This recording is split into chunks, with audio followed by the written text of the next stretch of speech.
Seminario de Actualización de Ginecología y Obstetricia. Hola, bienvenidos al Seminario de Actualización de Ginecología y Obstetricia del Instituto Nacional de Perinatología. Soy la doctora Andrea Núñez, médico residente de segundo año. El día de hoy veremos la monografía sobre diagnóstico y manejo de pólipos endometriales, la cual será impartida por el doctor Gabriel García Gárnica. Soy el doctor Gabriel García Gárnica, residente de segundo año de la especialidad, y el día de hoy daré la monografía titulada Diagnóstico y manejo de pólipos endometriales, la cual fue supervisada por el doctor Isaac Benjamín García Hernández, residente de tercer año, y coordinada por el doctor Alejandro Rendón Molina, jefe del Departamento de Ginecología Quirúrgica. En cuanto a los objetivos de esta sesión, será conocer las clasificaciones del sangrado uterino normal, identificar cuáles son los factores de riesgo para la formación de pólipos endometriales y su transformación a malignidad, reconocer la sintomatología asociada a los pólipos endometriales y saber utilizar los estudios diagnósticos y opciones de tratamiento de una manera adecuada según las características de cada paciente. Como introducción, hablaré sobre conceptos básicos de sangrado uterino normal. El sangrado uterino normal tiene una prevalencia reportada entre el 3 al 30% de la población femenina. Principalmente va a afectar a un tercio de las mujeres en alguna etapa de su vida, siendo esta razón uno de los principales motivos por los que acuden buscando atención médica. De manera anual va a afectar a 10 millones de mujeres, ahí donde únicamente 6 millones van a buscar atención. Los pacientes con sangrado uterino normal pueden referir un abanico amplio de síntomas, los cuales pueden ir desde síntomas leves hasta síntomas severos, afectando a las pacientes de manera física, social o emocional. La Federación Internacional de Ginecología y Obstetricia va a clasificar en tres al sangrado uterino normal. En primer lugar, lo va a clasificar de acuerdo a su temporalidad, en si es un sangrado agudo o es uno crónico. En segunda clasificación, la clasificación del sistema FIGO1 va a ayudar a homogeneizar las definiciones y la terminología utilizada para describir los síntomas de las pacientes. Y por último, la tercera clasificación nos hablará acerca de las causas que van a producir el sangrado uterino normal. Respecto a la temporalidad, un sangrado agudo es aquel sangrado profuso que a opinión del clínico va a requerir una intervención inmediata para disminuir o prevenir la pérdida de más sangre. Igualmente es importante recordar que este sangrado agudo puede ocurrir ya sea en el contexto de una paciente con un sangrado crónico o incluso en algunas pacientes que no presenten algún antecedente. En cuanto al sangrado crónico, la FIGO lo define como un sangrado proveniente del cuerpo uterino que es anormal ya sea en duración, volumen, frecuencia o en la regularidad y que se encuentra presente en la mayor parte del tiempo en los últimos 6 meses. La clasificación del sistema 1 de la FIGO fue creada para homogeneizar las definiciones sobre los síntomas de la paciente, eliminando los términos utilizados previamente como la proyomenorrea o la oxomenorrea. En esta clasificación vamos a describir la frecuencia, que se define como cada cuántos días la paciente va a presentar su ciclo menstrual y se va a clasificar en ausente si se encuentra en amenorrea, en infrecuente cuando los ciclos duran más de 38 días, normal cuando ocurren entre los 24 o 38 días y frecuentes cuando son menos de 24. La duración es la cantidad de días de sangrados que presenta la paciente, siendo normal menos de 8 días y prolongado cuando dura más de esto. El volumen va a ser definido por la propia paciente como un sangrado ligero, normal o abundante. Y la regularidad es qué tanto cambian los días o la duración de los días entre cada ciclo, entre los ciclos más cortos y los más largos, siendo un ciclo regular cuando las variaciones son de menos de 7 a 9 días y irregular cuando dura más de 8 a 10 días. Igualmente, hay que recordar que el sangrado uterino también se puede presentar de manera intermenstrual. En pacientes con ciclos regulares tenemos que clasificar si el sangrado se presenta al inicio, a la mitad o al final del ciclo, o si incluso se presenta un sangrado cuando la paciente está utilizando hormonales, por ejemplo, parches o anticonceptivos orales. El sistema de clasificación de la FIGO2 muestra las causas que pueden dar origen al sangrado uterino normal, y estas deben ser descartadas en todo este tipo de pacientes. Nos divide primero en dos grupos, entre las causas estructurales y las causas funcionales. Entre las causas estructurales tenemos la presencia de los pólipos, adenomiosis, leiomiomas o malignidad. Y en cuanto a las funcionales, la coagulopatía, la disfunción ovulatoria, patología endometrial o iatrógena. Y si la patología no se puede clasificar en alguna de estas categorías previamente, se va a clasificar como no clasificada de otra manera.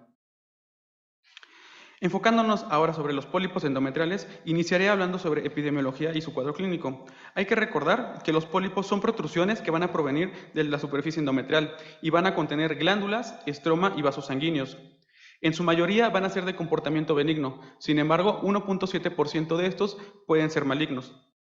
Igualmente, pueden presentarse como lesiones quísticas o fibrosas, pueden ser único o múltiples pólipos. Igualmente, dependiendo su base, pueden ser pediculados o sésiles o de pequeño tamaño, de pocos milímetros, hasta grandes, siendo de más de 2 centímetros y llegando a distorsionar la cavidad uterina. En cuanto a la prevalencia, se ha reportado en la literatura que los pólipos en población femenina general van a reportarse entre un 7.8 a 50% de la población. Principalmente enfocándonos en pacientes premenopáusicas, la prevalencia se encuentra reportada en un 12% y cuando son posmenopáusicas aumenta hasta un 13 a 16%. Igualmente se reporta que principalmente los pólipos son hallazgos incidentales y que se encuentran aproximadamente en el 82% de pacientes asintomáticas. Cuando las pacientes presentan sangrado uterino normal, se encuentra la presencia de pólipos en el 50% de las pacientes y si refieren problemas de infertilidad, hasta en un 35% de estas. Igualmente, se ha dado reportes que resultados de biopsias, histerectomías y en autopsias con presencia de pólipos hasta en un 10 a 24%.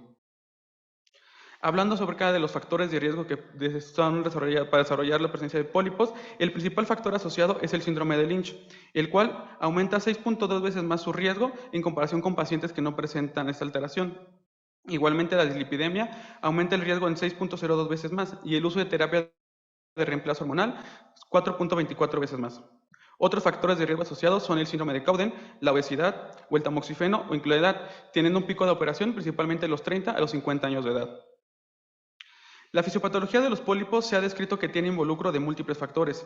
El principal o el primero es la hiperplasia endometrial. Esto se da porque hay un aumento en la proliferación celular y una disminución de la apoptosis.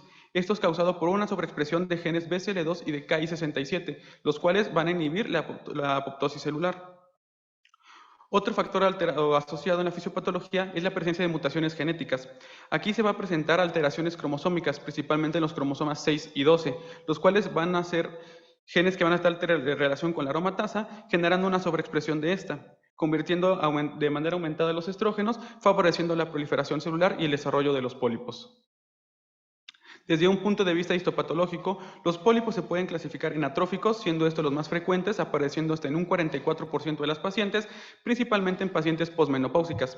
En segundo lugar, tenemos pólipos hiperplásicos en un 35%, funcionales en un 20%, y malignos únicamente el 1% de la población que presente pólipos. En cuanto al cuadro clínico, como lo comenté, principalmente las pacientes van a ser pacientes asintomáticas. Sin embargo, cuando presentan algún síntoma, el 68% de las pacientes puede presentar sangrado uterino normal o incluso pueden aparecer como un manchado poscoital. Esto va a suceder porque va a ocasionar o va a generarse una congestión estromal en la superficie del pólipo, generando una éstasis venosa que va a generar una necrosis apical, produciendo el sangrado. Otro síntoma asociado a la presencia de los pólipos es la infertilidad, siendo reportados entre un 3.8 a 38.5% de pacientes con infertilidad primaria y en un 1.9 a 24% en infertilidad secundaria. Los problemas de la infertilidad pueden ser explicados por tres razones. En primer lugar, porque ocurre una obstrucción mecánica, ya sea porque los pólipos sean de un gran tamaño que van a obstruir el canal cervical o van a obstruir el paso de los espermatozoides hacia las alfinges. Otro tipo o explicación puede ser porque van a causar lesiones por ocupación. Principalmente esto ocurre en pólipos de base muy ancha, donde van a ocupar demasiada o una amplia área endometrial, disminuyendo la implantación adecuada de los ovocitos fecundados. Y por último, van a causar una reacción inflamatoria, la cual se ha demostrado con la literatura que los pólipos pueden causar reacciones muy similares como lo que ocurren con los sistemas intrauterinos, como el de cobre o el levonorgestrel. Esto porque va a aumentar la presencia de metalosproteinasas, las cuales van a inhibir la implantación y de igual modo van a aumentar el interferón gamma, el cual va a tener efectos tóxicos en los espermatozoides y consecuencias inhibitorias en el desarrollo embrionario. En cuanto al abordaje diagnóstico, en estos pacientes se tienen que realizar una identificación visual de las lesiones. Los podemos realizar ya sea por un ultrasonido transvaginal, una histerosonografía o por un medio de una histeroscopia. En cuanto al ultrasonido transvaginal, este se encuentra recomendado como estudio inicial en el abordaje de pacientes principalmente en edad reproductiva. Se recomienda que se realice el estudio aproximadamente en el día 10 del ciclo, debido a que en este día las pacientes van a tener un endometrio atrófico, favoreciendo y facilitando la observación y la identificación de las lesiones. Nosotros, o en este estudio, se va a identificar las lesiones focales ecogénicas de forma ovalada, con bordes regulares y de un contenido homogéneo. Igualmente, la interfaz entre el miometrio y el endometrio va a estar preservada. El ultrasonido cuenta con una sensibilidad del 86%, una especificidad del 94% y un valor predictivo positivo y negativo del 91% y del 90% respectivamente para la evaluación e identificación de los pólipos. En este estudio de imagen podemos utilizar nosotros para identificar adecuadamente el tamaño de pólipo, siendo pólipos grandes cuando miden más de 2 centímetros. En la imagen que muestra en esta diapositiva podemos observar un útero visto desde un corte sagital mediante un ultrasonido. Es un útero en anteversoflexión que muestra en el interior de la cavidad endometrial una lesión de bordes regulares, ecogénica, que no va a alterar la interfaz entre el miometrio y el endometrio y que es de contenido ecogénico. Igualmente, el ultrasonido, si es complementado con ultrasonido Doppler color, podemos aumentar la sensibilidad hasta el 97%, la especificidad al 95% y el valor predictivo negativo al 94%. Con el ultrasonido Doppler vamos a poder observar nosotros la presencia de un vaso único de alimentación, que es característico que se vea en la parte de los pólipos. Respecto a la histerosonografía, este va a ser un estudio de imagen donde se va a utilizar la solución salina estéril como un medio de contraste y de distensión. Aquí nos va a ayudar para detectar pólipos más pequeños, nos va a ayudar a detallar la base y el tallo de los pólipos. Igualmente, como es un estudio dinámico, vamos a presentar o identificar lesiones móviles. Se va a poder adecuar una evaluación adecuada de los anexos y el miometrio, sin embargo requiere de un operador experimentado que realice adecuadamente la técnica de la histerosonografía para poder realizar un adecuado reporte. La técnica se encuentra reportada que tiene que realizarse en la fase proliferativa del ciclo de las pacientes. La paciente tiene que tener la vejiga vacía y posteriormente de que la paciente tenga la vejiga vacía, se deberá colocar en posición ginecológica. Colocaremos un espejo vaginal, realizaremos un aseo vaginal con solución yodada y posteriormente, previa a la introducción del catéter, este debe purgarse con solución salina. Una vez purgado, se introducirá el catéter a cavidad uterina y debemos instilar aproximadamente de 2 a 5 mililitros para poder realizar la distensión de la cavidad. En el video mostrado en esta diapositiva podemos observar una vista sagital de un útero, donde el catéter es la parte más hiperecogénica que se muestra en la lesión, y vemos al momento de instilar la solución cómo se distiende la cavidad. En la imagen de la derecha observamos un corte sagital de un útero en anteversoflexión con la presencia de una lesión ecogénica, que es la que se encuentra marcada con las flechas blancas. Aquí podemos observar cómo con ayuda de la histerosonografía se alcanza a identificar adecuadamente la presencia del pedículo. Y de igual forma, como en el ultrasonido convencional, si le colocamos Doppler color a la histerosonografía, podemos identificar la presencia del vaso sanguíneo de alimentación único a través del pedículo hacia el resto del pólipo. En este estudio publicado en 2020, que tenía como objetivo comparar el rendimiento diagnóstico entre ultrasonido y la histerosonografía, se realizó una revisión sistemática y metaanálisis. Se introdujeron estudios que se realizaron de entre 1990 y 2019. En total se incluyeron 25 estudios, dando una población un poco aproximada a más de 2.500 pacientes. Y todas esas pacientes tuvieron un diagnóstico de un pólipo corroborado por histopatología.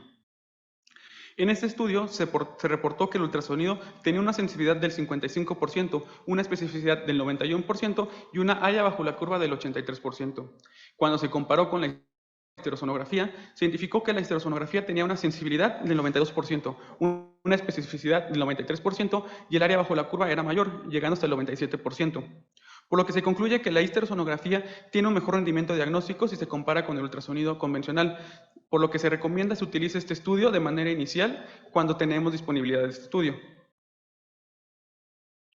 En cuanto a la histeroscopia, va a ser nuestra prueba diagnóstica de referencia. Va a permitir visualizar y resecar al mismo tiempo la lesión. Igualmente se reporta que tiene unas bajas tasas de complicaciones, afectando únicamente entre 2 por cada 1.000 mujeres que se realizan el estudio de histeroscopia. Y esto principalmente va a estar más que nada dada por la habilidad del cirujano. Igualmente, como este es un proceso que se puede realizar de manera ambulatoria, esto va a aumentar la satisfacción de las pacientes. El patrón clásico que se identifica mediante la histeroscopia de los pólipos es reportado como proyecciones en forma de lengua. Justo como podemos observar en esta imagen, vemos cómo tiene una forma similar a una lengua con un pólipo que se encuentra en la base, en el fondo del útero. Durante nuestro estudio con la histeroscopia, debemos reportar no solamente la presencia de la lesión, sino que tenemos que identificar el número de pólipos que se encuentren, el tipo de base, ya sea una base pediculada o sésil, La localización, dependiendo en qué parte se encuentre la proyección, ya sea del fondo, en los cuernos o en alguna pared lateral. Esto es importante porque dependiendo de dónde se encuentre la lesión, podemos realizar algún tipo de tratamiento. Igualmente tenemos que describir la forma del pólipo y por último si coexiste con alguna otra lesión, por ejemplo con algún mioma. En estas imágenes podemos identificar la presencia de un pólipo único en la imagen de la derecha y en la imagen de la izquierda cómo se observarían múltiples pólipos vistos desde la histeroscopia. La localización, como lo comenté, es importante porque dependiendo de dónde se encuentran los pólipos localizados, va a ser el tratamiento que les podemos ofrecer a las pacientes. Tenemos que identificar si se presentan en los fondos, en la región cornual o en alguna pared, ya sea de lateral, anterior o posterior. Igualmente tenemos que describir la base y la forma del pólipo. En cuanto a la base, pueden ser con la presencia de un tallo, de una base corta y angosta, con presencia de un pedículo, o de una base ancha, que pueden ser sésiles. Igualmente, los pólipos pueden tener una forma esférica, cilíndrica o aplanada, como se observan en las imágenes. Otros hallazgos que tenemos que identificar o reportar es si hay alguna presencia sugestiva de malignidad. Podemos observar pólipos hipervascularizados, con presencia de úlcera en las lesiones de los pólipos, las cuales se verán de color amarillo, o si tiene de bordes irregulares. Estos hallazgos son principalmente asociados a que pueden producir una sugerencia de malignidad y se tienen que dar tratamiento y seguimiento posterior. En este video se observa una histeroscopia. Debemos principalmente identificar al momento de realizar este estudio el orificio cervical para poder introducir a la cavidad endometrial. Debemos introducir con mucho cuidado de no lesionar ninguna otra lesión. Una vez que hayamos identificado el orificio cervical y que hayamos identificado que no hay ninguna otra lesión en el canal cervical, nos introduciremos hacia la cavidad endometrial, donde ahí dentro tendremos que reportar todo lo que encontremos. Una vez dentro, podemos ver en esta imagen la presencia de un pólipo único. No solamente tenemos que quedarnos con lo que vemos de primera instancia, sino que tenemos que realizar una revisión de toda la cavidad, revisando que no haya aparición de otras lesiones, revisando el fondo, los cuernos, la salida hacia las alpinges, para ver que no haya, para confirmar que solamente sea la presencia de una sola lesión. En cuanto al manejo, debemos tomar en cuenta diversos factores, principalmente 4. En primer lugar, son los síntomas que refiere a la paciente.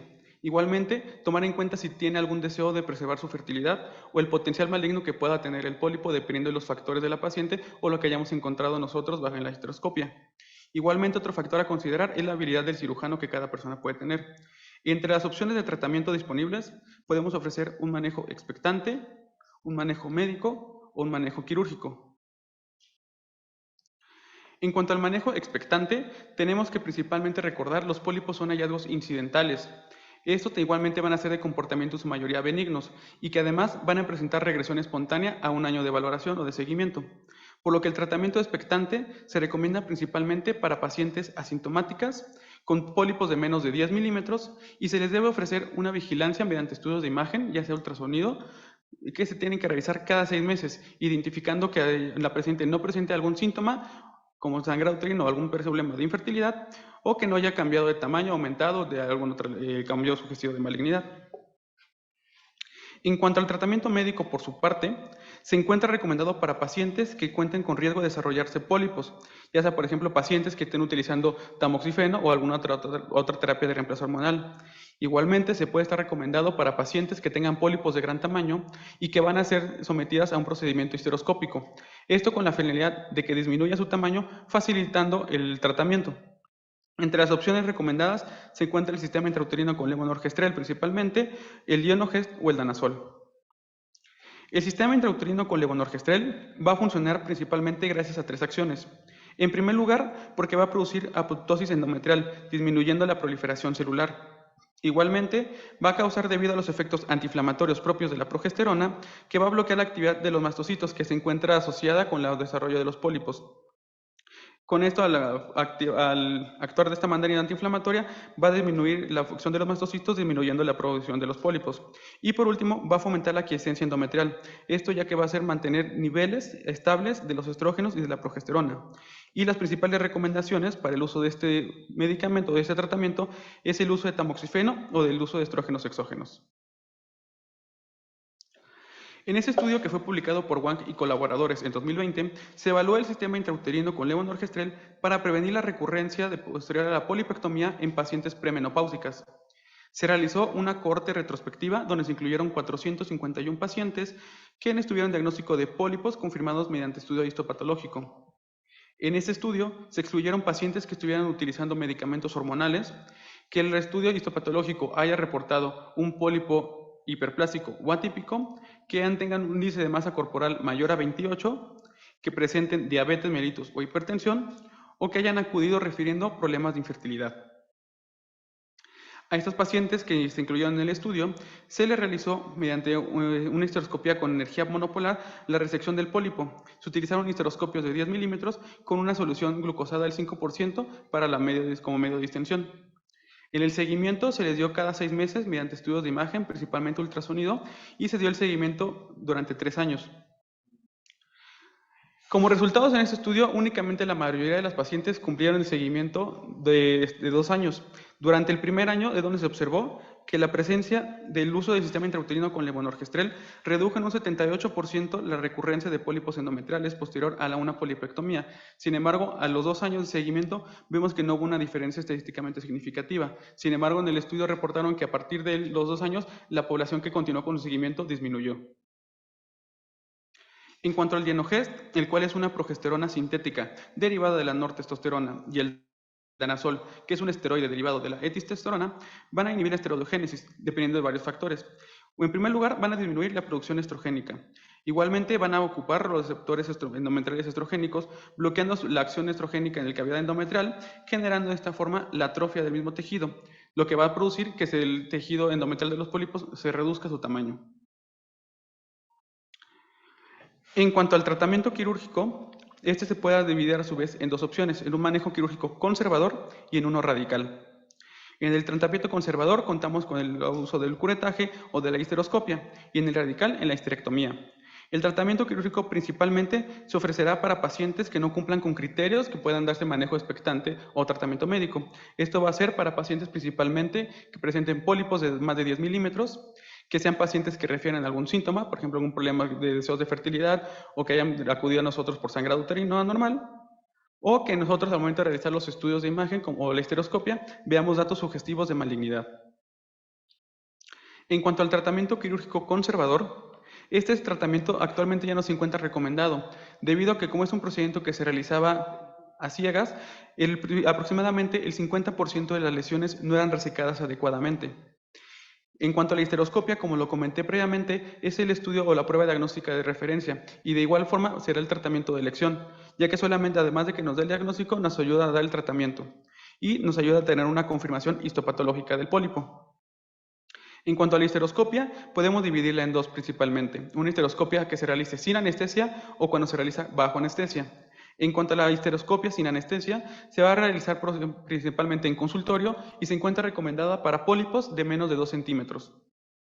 En cambio, la histeroscopia bajo anestesia va a realizarse para pacientes que presenten pólipos en la región fúndica o cornual. Igualmente cuando los pólipos tengan una base ancha o sean de más de 2 centímetros. Que sean pólipos recurrentes, múltiples o que se vaya a requerir de uso de energía al momento de la resección. En cuanto a la histeroscopia sin anestesia, principalmente vamos a contar con estudios o con instrumentos de corte frío, como son las tijeras o las Grasper. Este video muestra justo una histeroscopia donde se identifica principalmente un pólipo que protruye desde la pared anterior uterina y que se encuentra pediculado. Este va a ser resecado mediante el uso de tijeras. Nosotros, o al momento de realizar esta resección, se deberá ir cortando cuidadosamente la base del pólipo para de esta forma irlo separando desde la cavidad desde su base.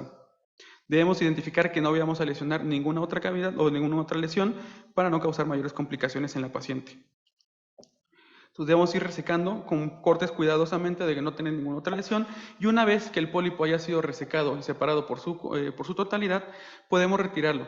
Dependiendo del tamaño del pólipo, vamos a valorar si se puede retirar por completo el pólipo, si es que puede atravesar el orificio cervical, o si en caso contrario el pólipo es de un gran tamaño, debemos realizar cortes para fraccionarlo y de esta forma sacar fragmentos del pólipo y sea más fácil su extracción.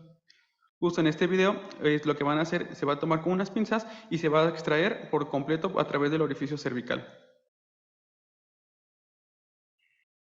En este otro video, igualmente desde una histeroscopía, se muestra una vez que nos encontremos dentro de la cavidad uterina, debemos visualizar el resto de la cavidad en búsqueda de otras lesiones.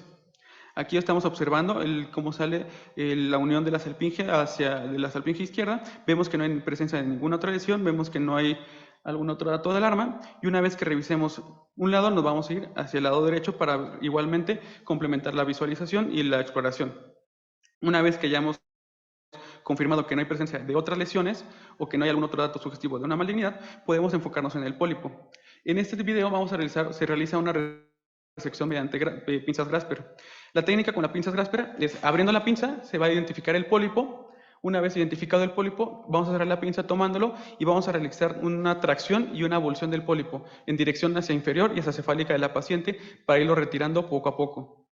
Debemos igualmente vigilar que no haya ninguna otra lesión o que no vayamos lesionando dentro de la cavidad uterina. Una vez que hayamos retirado por completo el pólipo, vamos a visualizar que no haya problemas de sangrado o que se haya retirado por completo.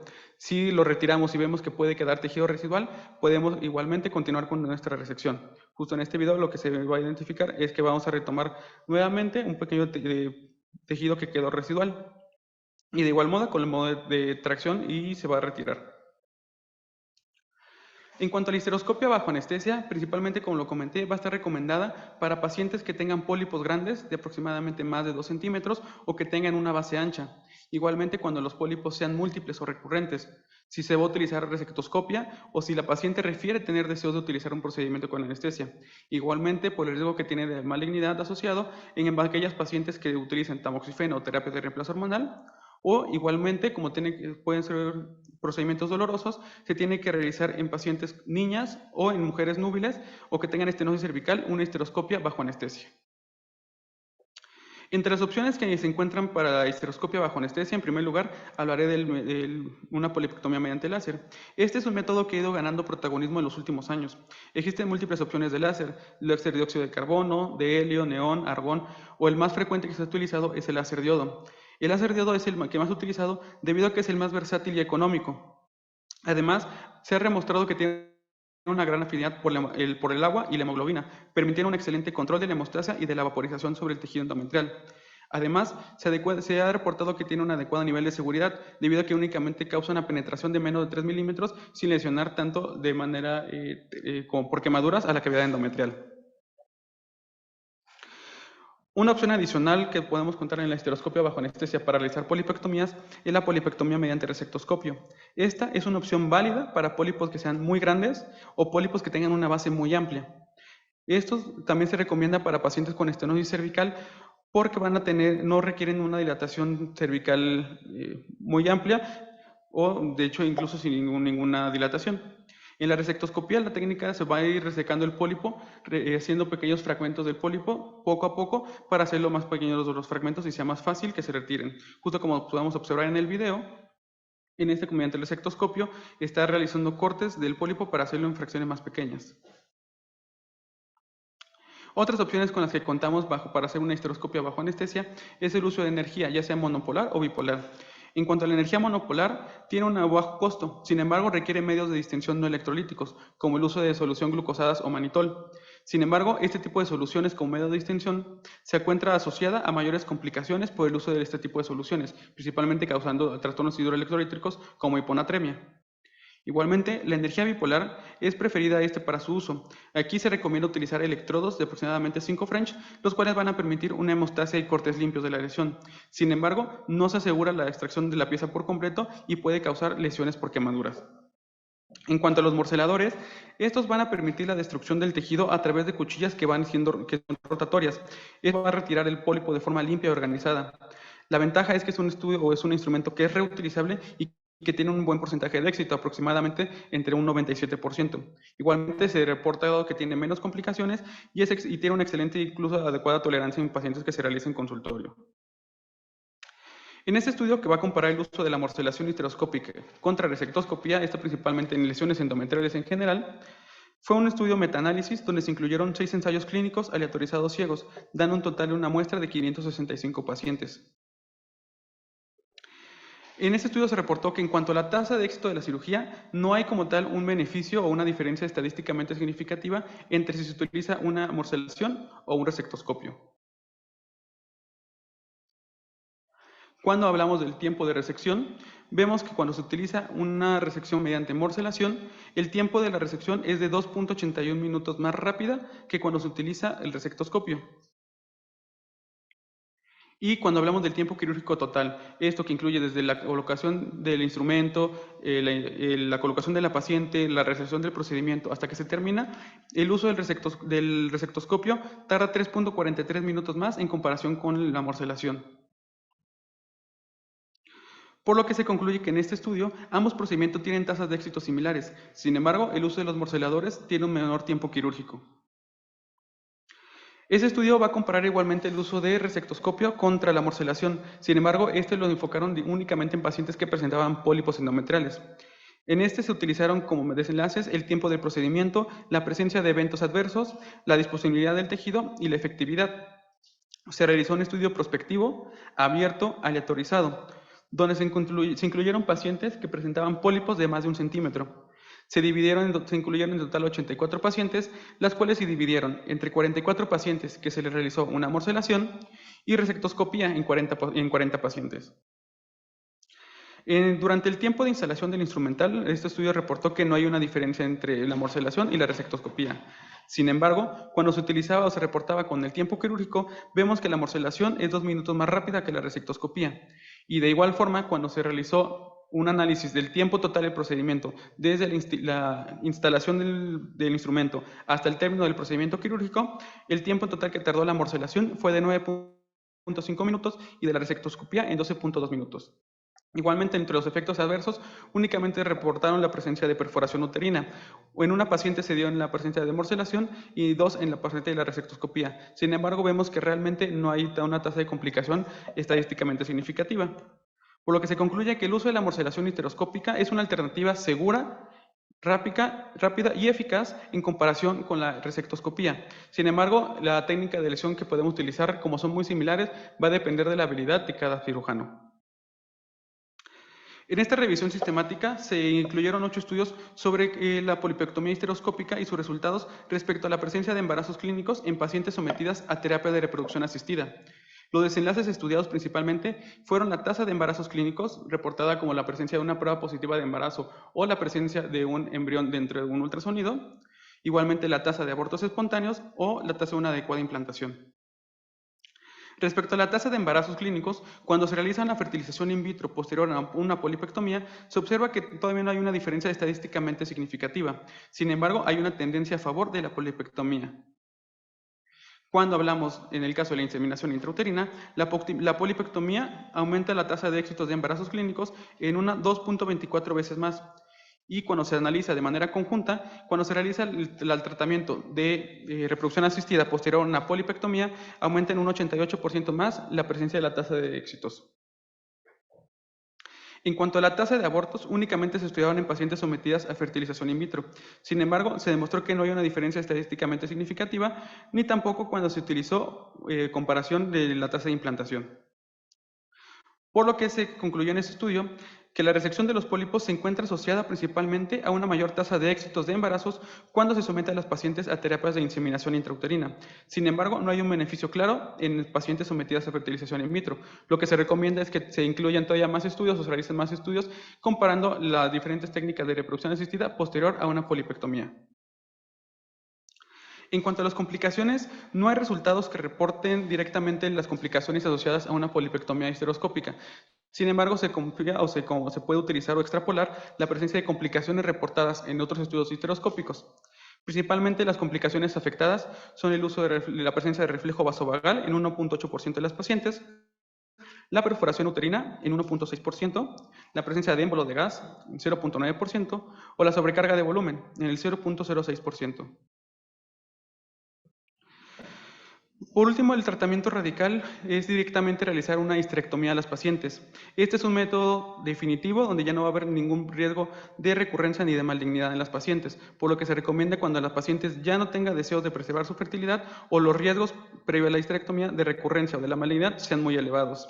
Sin embargo, hay que recordar que ese tipo de procedimientos da una morbilidad muy elevada a las pacientes, siendo mayor que si se compara con estudios o tratamientos histeroscópicos.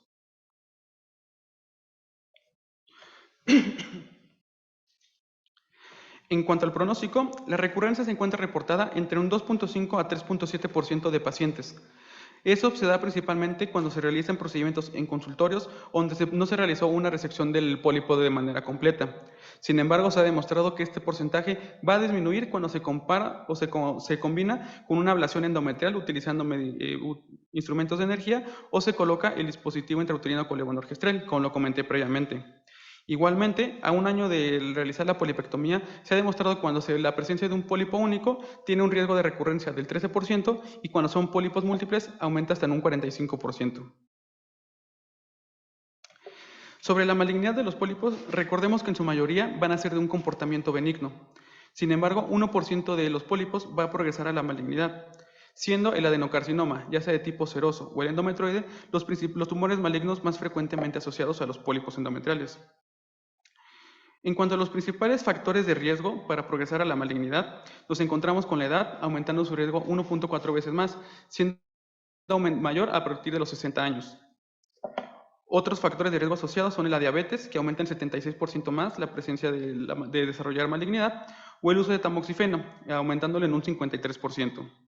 Igualmente, la presencia de la hipertensión se ha asociado con presentar o riesgo de malignidad. Sin embargo, se ha reportado que esta, más que una relación causal directa con la hipertensión, es más que nada una asociación porque la gran prevalencia de pacientes hipertensas también van a presentar o desarrollar síndrome metabólico, por lo que se cree que es más en común asociado a ambas que únicamente por la hipertensión. Otros factores de riesgo asociados son la presencia de sangrado uterino normal o la presencia de un índice de masa corporal de mayor a 30, aumentándole un 40% más su riesgo. Obviamente, si se comparan o se combinan algunos de estos factores, van a aumentar todavía más el riesgo. Para concluir, tomamos en cuenta que recordemos que los pólipos son principalmente protrusiones de tejido endometrial.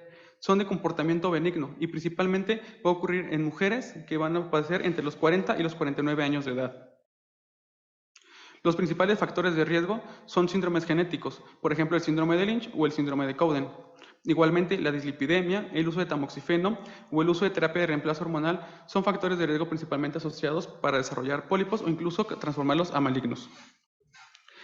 Igualmente, las pacientes son en su mayoría asintomáticas, sin embargo, pueden llegar a presentar principalmente sangrado uterino normal o problemas de infertilidad. El estudio inicial que debemos realizar nosotros en estas pacientes es el ultrasonido transvaginal, debido a la amplia facilidad que podemos realizar este estudio. Sin embargo, recordemos que se encuentra más recomendado el uso de la histerosonografía.